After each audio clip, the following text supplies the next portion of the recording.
Assalamualaikum warahmatullahi wabarakatuh. Salam sejahtera untuk kita semua. Kita jumpa kembali di Morning Zone, inspirasi pagi untuk memulai hari bersama saya Fadli Sungkara. Selamat pagi untuk Okezoners dimanapun berada dan tentunya pendengar Trijaya yang juga menyimak di pagi hari ini di Trijaya FM, The Real News Information. Anda bisa saksikan siaran ini di okezone.com dan juga live YouTube di Okezone dan juga Trijaya FM.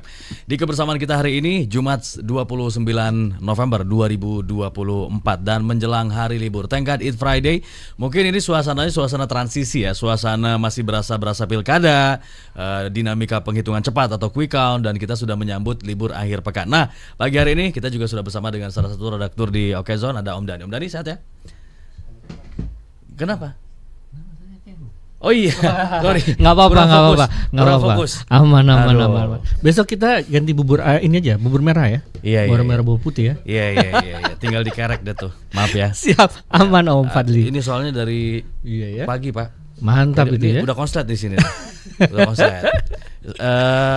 Gimana suasana pilkada masih berasa ya? Masih Pak, di mana-mana kayaknya. Yeah. Dan bisa dibilang hangatnya itu masih berasa di beberapa daerah ya. Iya. Yang kita tahu kan ada mulai muncul nih quick count di beberapa daerah yang bisa dagdiksur gitu kan. Iya. Sehingga akhirnya ada beberapa ya, baik itu yang artis ya, kita ngomong beberapa artis yang maju maupun yang artis menang juga nggak semuanya kalah. menang ya. Betul, ada Pak. yang menang, ada yang kalah Betul.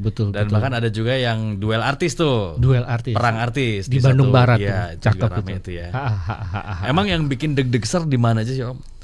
Masalahnya gini Pak, ini kan pertarungannya bukan hanya sekedar uang ya, tapi kan reputasinya mereka sebagai public figure ya. Terus kemudian juga partai yang mengusung gitu kan. Terus kemudian juga kepercayaan masyarakat itu sendiri gitu. Nah ini yang bisa dibilang jadi bisa dibilang apa ya, mereka ini mempertaruhkan semuanya nih Pak. Gitu. Artinya semua all out ya. All out. Semua bergerak. Meskipun waktunya hanya terbatas ya Pak ya. Yeah. Mereka kan hanya kalau versinya KD kan bilang, Krisdayanti bilang hanya waktu 3 bulan, ya kan? 3 bulan itu nggak cukup memang. Karena setahu saya si Farhan sendiri ya, dalam beberapa diskusi dia bilang investasinya itu dari 2017 Pak. Oh. Ya, jadi memang tidak ada yang instan kalau menurut saya Pak. Ya? Betul. Iya. Yang instan itu hanya mie instan Pak. Kopi juga ya. Saset tinggal seduh tuh Pak. Enak tuh Pak. Ya, dingin gini Pak. Harusnya sih gitu ya. Namanya kita membangun citra politik, menghimpun massa, mencari dukungan, menyebarkan visi misi, itu dibangun dari jauh-jauh hari, supaya meminimalisir politik uang Pak. Betul Pak. Meskipun ya kita nggak bisa pungkiri juga ya, dari beberapa pengalaman katanya yang sudah membangun dari lama ini kalah juga Pak sama serangan Fajar. Iya, itu Fajarnya gimana tuh dia diserang tuh? Ya, dan serangannya kan bukan cuma Fajar doang sekarang. Betul. Ada serangan Isya, serangan tahajud gitu. Dari malamnya dari H-1 pokoknya udah pada bergerak tuh. Iya. Memang sebenarnya gini Pak, kalau ngomong berbicara politik, memang di masyarakat kita ini perlu banyak belajar soal politik ya Pak ya. Iya. Karena jangan mereka mempertaruhkan ibaratnya minyak goreng ya kan, beras hanya ya 100.000 lah ya, kita ngomong uang itu akhirnya 5 tahun harapan kita itu tergadaikan Pak. Oh ya kan? Jadi beras, minyak itu paling sebulan habis ya. Habis Pak. Tapi nasib 5 tahun yang menjadi pertaruhannya. Betul, 5 tahun ini kan banyak Pak, mulai dari infrastruktur ya kan, pendidikan. Terus juga nanti perekonomian kita itu kan juga sangat mempengaruhi Pak. Iya. Gitu. Nah ngomong infrastruktur, banyak nih kepala daerah yang di daerahnya pas kampanye saya akan membangun jembatan. Padahal nggak ada kalinya Pak. Nggak ada. Di kotanya tuh nggak ada kali Pak. Gitu. Dan masanya iya aja hore gitu. Iya memang euforia itu memang menarik ya Pak. Karena memang infrastruktur itu banyak diidamkan masyarakat. Karena secara logika kalau misalnya infrastruktur itu bagus, perekonomian itu akan berjalan dengan baik Pak. Oh benar. Artinya transportasi berjalan dengan baik, ya kan, arus barang juga lancar. Secara hukum ekonomi itu akan memurahkan semuanya, gitu, secara ekonominya. Dengan distribusi yang lancar dan merata, otomatis harga-harga juga akan turun, gitu. Betul, kurang lebih seperti itu, Pak. Nah, ini penting nih Om, infrastruktur dibangun supaya ini mencerminkan daerah yang maju ya, dan tadi supaya memudahkan transportasi, logistik dan sebagainya. Tapi secara spiritual, mental juga harus dibangun nih. SDM, kualitas di daerah masing-masing, itu kan harus juga dipompa artinya kualitas pendidikan, kualitas pelayanan kesehatan, ini juga harus dijamin nih. Dan kadang-kadang mungkin sebagian daerah lupa juga akan hal itu. Karena mungkin prioritasnya selama ini, wah di daerah sebelah punya gedung ini, punya jembatan bagus, bangunan bagus. Mungkin kan yang dilihat itu gitu. Padahal ada hal-hal yang lain juga yang cukup penting ya. Oke, kita lihat juga hasil quick count kemarin yang mungkin juga mengagetkan di beberapa daerah ya. Artinya ada beberapa daerah yang mungkin sesuai prediksi atau sesuai dengan hasil survei-survei sebelumnya. Tapi ada daerah-daerah yang ternyata hasilnya di luar Nurul. Dan orang begitu ngelihat hasil, wih, nggak habis fikri saya. Contohnya di Banten. Kayaknya belum habis nih bahasan soal Banten ya. Karena ketika quick count muncul dan Andersoni yang unggul mengalahkan Airin, kaget karena sebelumnya survei-surveinya tuh masih memposisikan Airin unggul, Pak. Jadi kalau misalkan berbicara soal Banten ini, memang kemarin itu Pak Hasto itu sempat ngomong, Sekjen PDIP ya, sempat ada anomali di daerah Banten. Nah ini yang perlu ditelusuri nih. Bahkan ada informasi mengenai versinya Pak Hasto, ada ya banyak pihak yang bermain, seperti Partai Coklat yang sempat dihimbaukan kan, terus kemudian ada PJ kepala daerah yang ikut campur tangan gitu kan, memberikan arahan gitu ya. Iya, berarti isu netralitas ya. Netralitas, betul Pak. Jadi memang sebenarnya Banten ini kan bisa dibilang besar gitu kan, karena memang ya kalau dibilang memang masanya ya sangat nurut lah tanda kutip ya, dengan tanda kutip orang yang berkuasa lah saat itu. Walaupun di Banten sendiri ada beberapa kubu ya, kubu yang berkuasa dalam tanda kutip nih. Ada kubunya mungkin dari Ratu Atut ke bawah bersama keluarganya, nanti ada lagi kubunya siapa gitu kan, yang juga memiliki wilayah teritori tersendiri. Betul.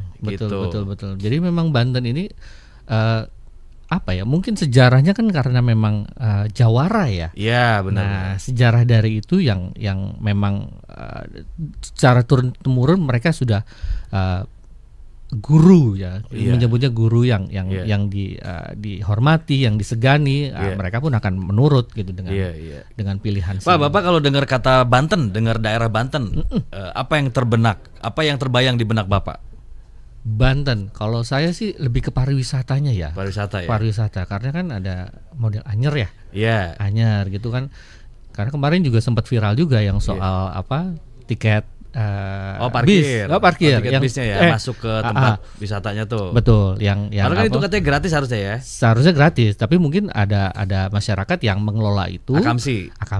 Tapi paling tidak dengan harga yang masuk akal ya. Jadi tidak bisa terlalu tinggi lah, karena kayak misalkan yang kemarin viral itu mobil aja 75.000 gitu. Nah, itu kan menurut saya nggak bagus, karena itu akan mencoret atau orang jadi kapok ya. Ya, pertama kapok, terus juga orang jadi citranya pariwisata jadi semakin hancur. Padahal itu kan pantai ya. Gitu. Pantai, Pak.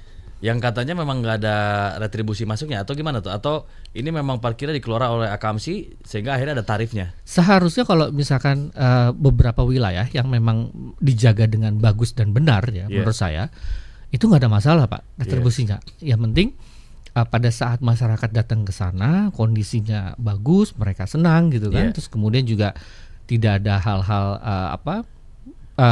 yang liar-liar itulah, Pak. Parkir liar gitu ya. Parkir liar, mau pungutan liar, kuda liar gitu kan.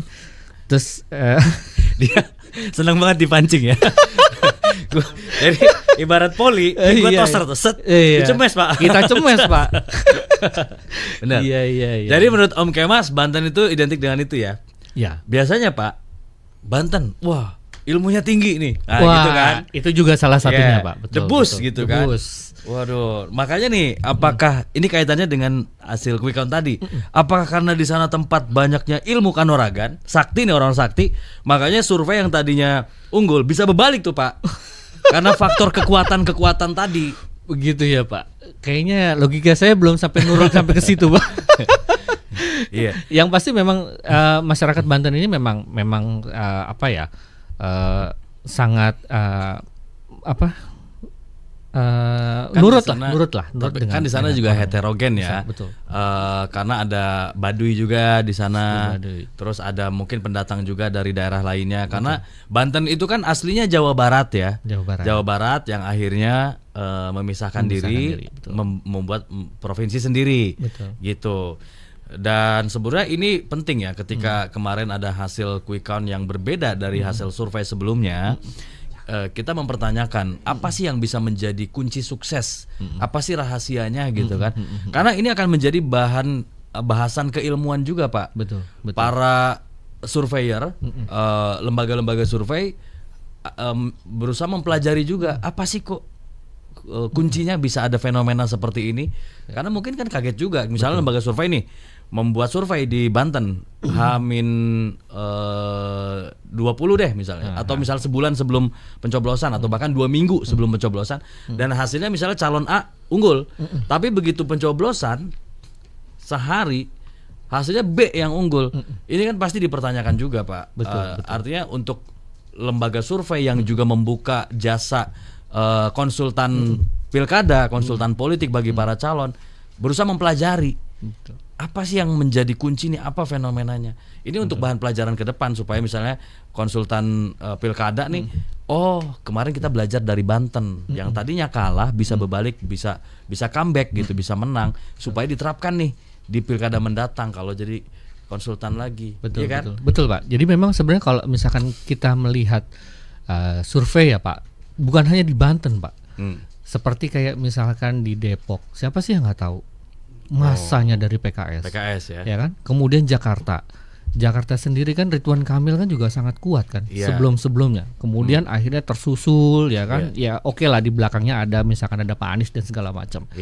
Tapi paling tidak saya bisa melihat bahwa kalau misalkan Jakarta itu mirip seperti Goliat Pak. Widih. Iya kan? Iya. Karena partai-partai besar melawan dengan partai PDIP sama Hanura saja. Iya. Gitu. Nah ini sebenarnya bisa, dikeroyok ya. iya dikeroyok. Jadi memang bisa dibilang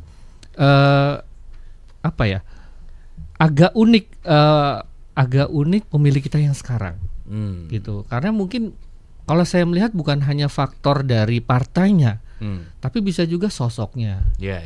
Ya kan, mungkin kalau di Banten sosok Airin hanya di wilayah-wilayah tertentu yang mungkin lebih kuat gitu kan.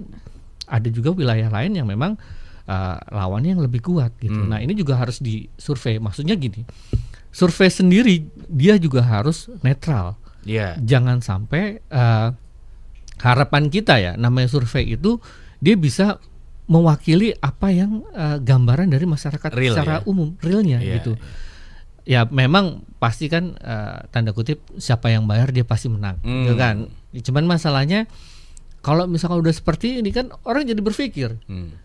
Iya kan? Jadi ada anomali sendiri ada gitu. Masyarakat juga ya. Betul. Jadi orang jadi berpikir nih kok quick count sampai seperti ini gitu kan. Karena ini baru kali ini terjadi loh Pak. Iya kan? Karena beberapa yang di Pilpres sebelumnya juga udah jelas ketahuan surveinya dari awal tinggi sampai akhirnya kenyataannya juga memang ternyata ada gitu kan, seperti itu. Nah, memang beberapa daerah ini yang bisa dibilang surprising ya, yang luar biasa. Termasuk gitu kan. mungkin bagi kandidatnya sendiri ya. Betul. Nomor urut 2 di Jakarta kaget juga loh bisa sampai 10%. Iya, benar. Karena bisa dibilang mereka dengan kekuatan independen ya. 10% itu luar biasa kalau menurut saya. Meskipun konon katanya mereka maju mendapat dukungan lebih dari itu kan. Karena kan syarat untuk dia maju independen, dia kan harus mendapatkan suara 600.000 sekian KTP. Betul. Iya. Nah, itu kan 10% ya cukup menarik sih gitu. Iya. Artinya pemilih Jakarta pun juga sudah mulai pintar Iya. gitu. Mereka bisa memilih. Berarti minumnya ini ya. Minum kita iklan, tolak kita angin iklan. ya. Itu dia. Masuk tuh Pak Eko. Iya. Tapi emang katanya kalau pemilih Jakarta emang agak beda ya. Betul, karena masyarakat Jakarta yang heterogen ya. Selalu menuntut something new katanya. Jadi Betul. selalu pengen yang baru. Kalau misalnya dirasa yang ini kurang nih. Kurang katanya gitu kan. Kalau anak zaman sekarang kurang nih. Kurang. Yang baru siapa sih? Oh ini nih, coba deh baru gitu aja. Pokoknya yang baru ini nggak tahu bagus atau enggak. Pokoknya ketika yang lama dianggap kurang, ya udah pokoknya kita cari yang baru aja. Dan begitu seterusnya. Mungkin karena mereka sudah melihat masyarakat sekarang ini kan udah sedikit pinter Pak. Karena gitu, pada saat dia melihat sosok yang sebelumnya gitu kan, terus kemudian wakilnya misalkan yang mau meneruskan, loh masa kota gue mau seperti ini aja? Iya kan? Gue butuh perubahan Pak. Makanya anak Gen Z sekarang ini kan juga mereka sangat pintar bersosialisasi, baik itu di sosmednya, komunitas-komunitas gitu kan. Mereka juga aktif juga di situ, gitu. Dan bisa dibilang memang ini juga jadi pelajaran kalau menurut saya untuk partai politik untuk melek, bukan hanya sekedar kuat di sosial media, tapi memang benar-benar membangun citra si tokoh itu dengan baik dan kredibel. Kalau menurut saya, benar-benar. Karena citra itu penting ya. Betul Pak.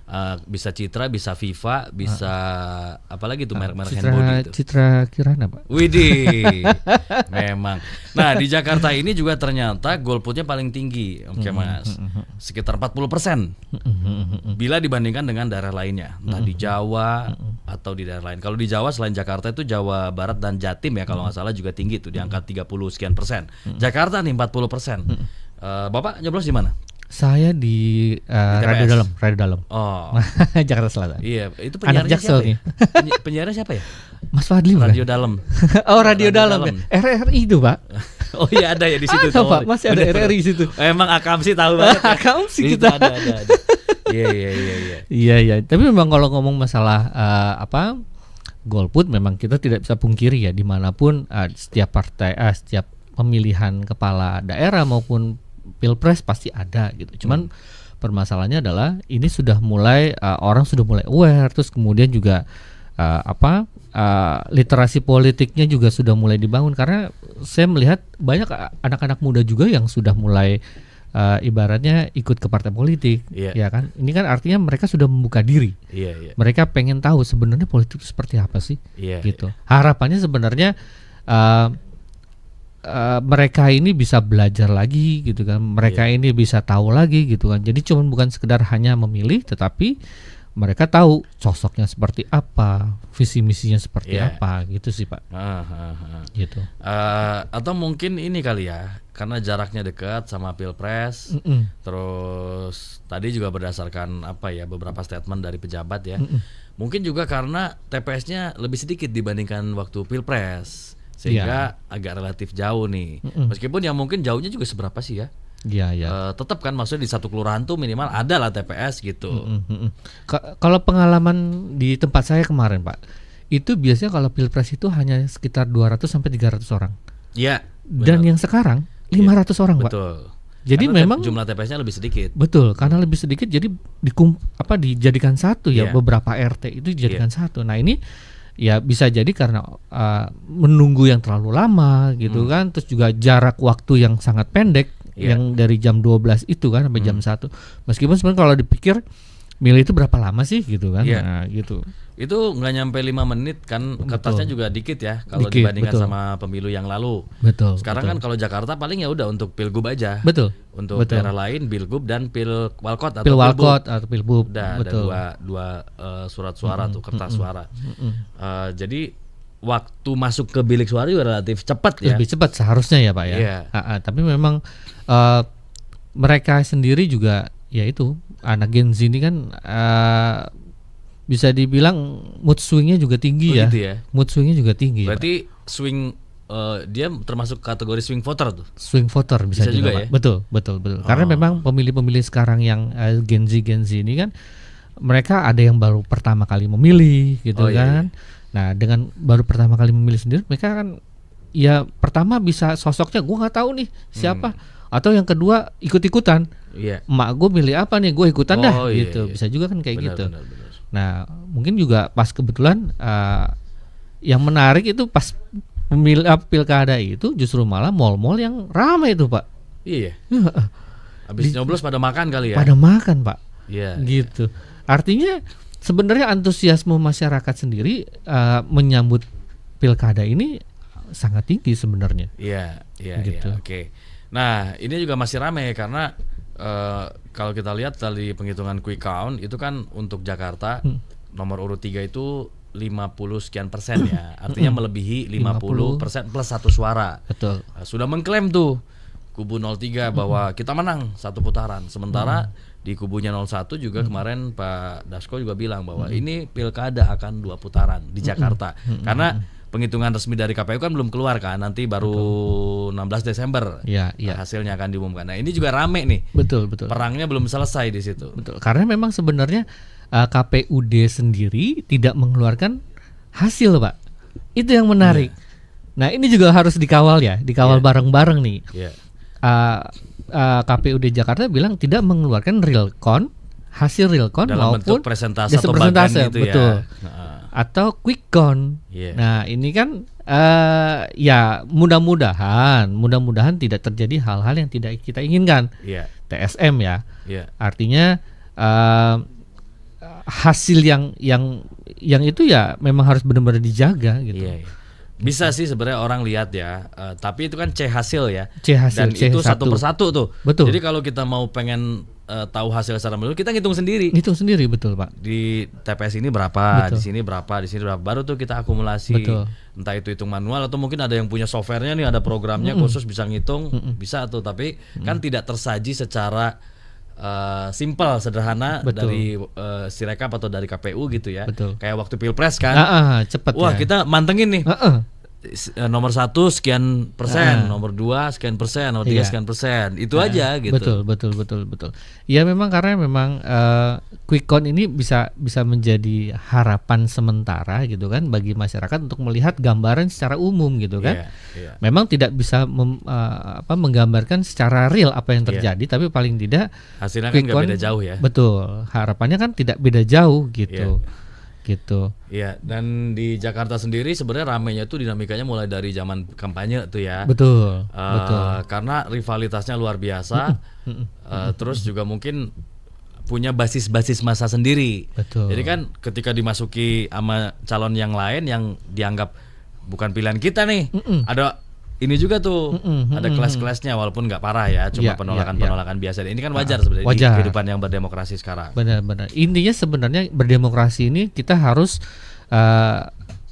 dewasa ya. Oh iya benar. Harus dewasa. Jangan sampai ibaratnya gara-gara beda pilihan, beda akhirnya satu keluarga hancur dan segala macam. Janganlah sampai seperti itu. Karena memang mau nggak mau kita harus belajar politik karena setiap 5 tahun sekali kita harus tahu. Kita bukannya tiap hari belajar politik Pak di kantor. Tiap hari Pak kita Pak.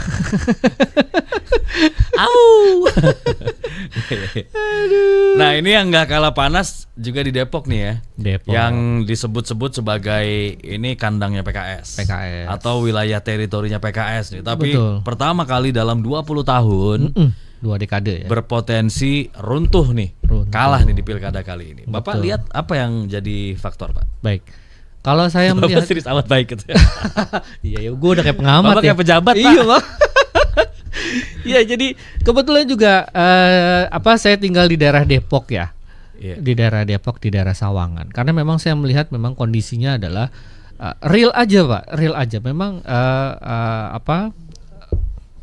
lampu-lampu, penerangan jalan, infrastruktur yang belum terjalin dengan baik gitu kan. Terus kemudian banyak banjir gitu kan. Nah, ini yang kalau menurut saya memang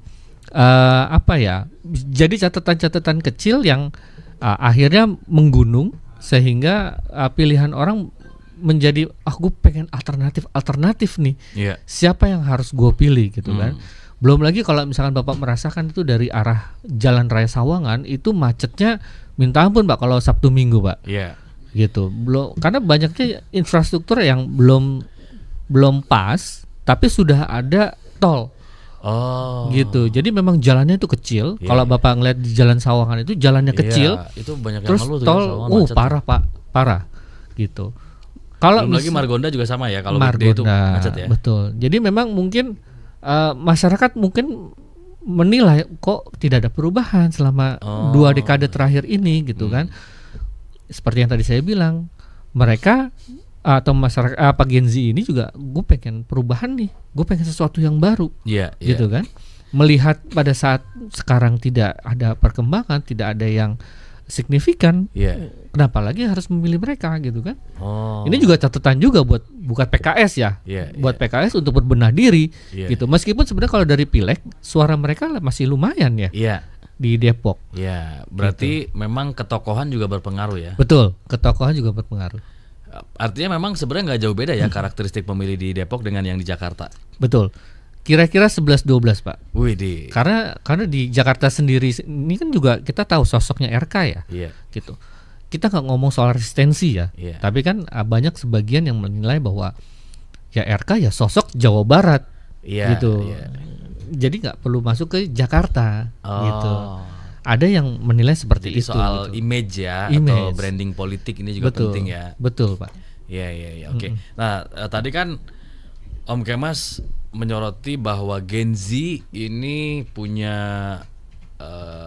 preferensi tersendiri ya, punya harapan lah ketika misalnya Gen Z ngerasa nggak cocok dengan yang ini, nggak ini, itu juga berpengaruh terhadap suara. Artinya Gen Z ini punya peranan penting ya, punya pengaruh besar ya untuk terpilih atau tidaknya seorang calon ya.